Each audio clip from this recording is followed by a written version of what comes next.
Well, it started 1 year ago when I started with GRI and moved to Amsterdam. Immediately met Bob Eccles and the Accounting for Sustainability team at St. James Palace, and basically started reviewing the last chapter of the book with a group of people from around the world. And that was when the discussion of integrated reporting was just starting to really heat up in the context of putting together a formal framework and putting together a formal steering committee or working group. It was the early stages of that discussion. So along with Ernst, our chief executive, myself and Ernst went to several meetings at St. James Palace to talk about the future of integrated reporting and how GRI's methodology and framework might fit into this whole process. So over the course of the last year, obviously we've all seen quite a lot of movement in the space, including the development of the IIRC. And here we are today talking in depth about actual case studies, which is just a great opportunity for the world at large to be involved in this kind of discussion. Well, we've had quite a bit of change over the last year. I started there as part of the Secretariat in Amsterdam to be the director of the Sustainability Reporting Framework. When I started, though, we started doing a lot of trips back to the U.S., first with Ernst, and we actually met with the Big Four accounting firms in New York, and then right after that we met with Mary Shapiro of the Security Exchange Commission. And the reason of those meetings last September 2009 was to kind of test the waters here in the U.S. The administration had changed. There was a new kind of sense of what was happening in the U.S. markets might be able to give the opportunity to GRI to bring an office back into the U.S. And so 12 months later, we are basically officially launching the U.S. Office, the focal point for GRI. It was just announced yesterday. And with that, in the whole context of this change, we've been developing new internal strategies about how do we improve and develop the next framework. We're about to launch G3.1 in January of 2011, but at the same time we're talking about, and have been talking for quite a long time now, about the concept of integrated reporting as well as the next generation of the guidelines.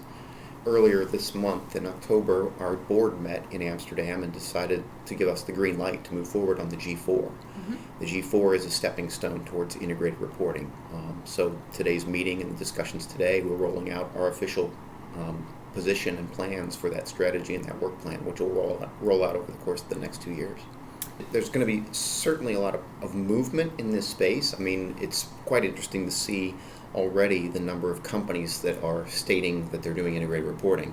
And as we even heard today, there's still no real definition of what that quite is, but yet people are using the comment or the phrase integrated report.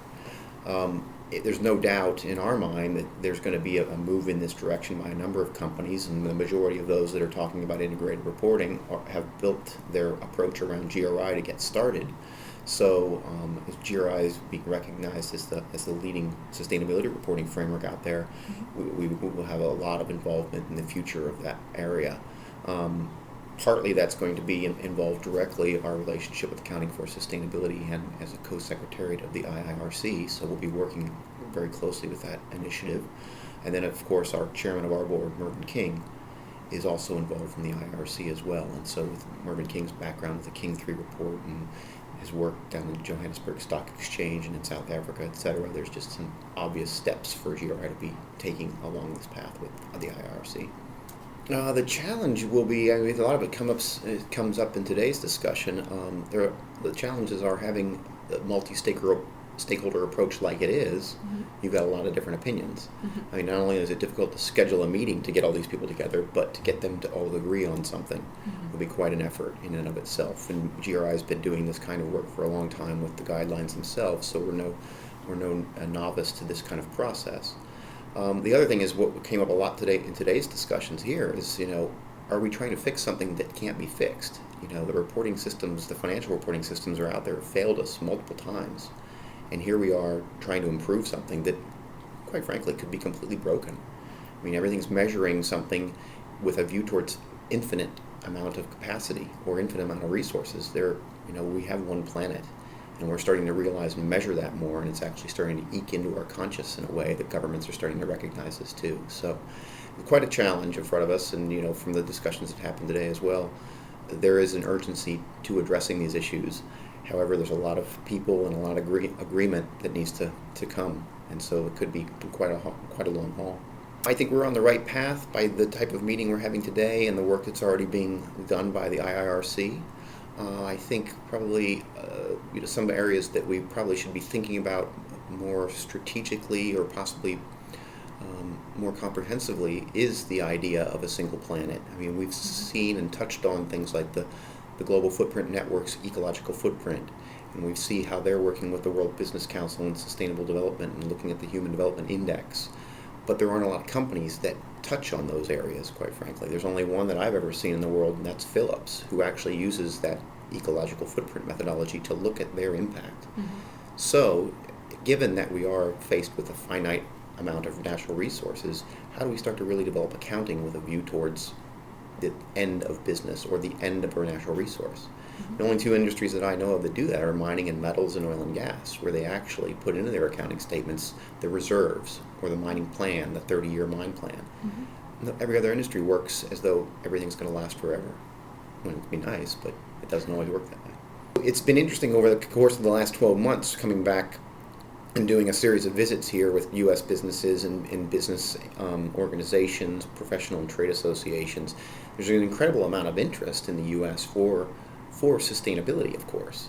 However, when you really start to dig into it a little bit, people are nervous about putting things out and raising expectations, especially in the litigious situation that we have here in the U.S. Mm-hmm. We have the old Nike case where they said a little bit too much, possibly, and they ended up in a big lawsuit around some of their sustainability claims.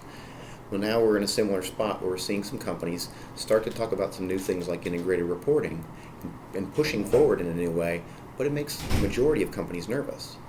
We're only here with a few U.S. firms, mm-hmm. and when we look across the statistics globally, the U.S. lags in this type of disclosure more so than most other developed nations. And it's kind of a shame, but at the same time, it's kind of a huge opportunity.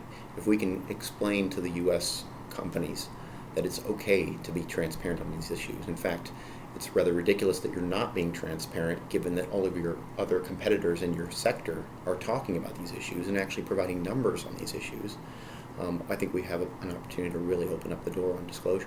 So it's going to be a lot of fun over the next couple of years to get the U.S. GRI focal point operating and up and running, and I'm really looking forward to working with a bunch of U.S. companies as well as Harvard and the IRC.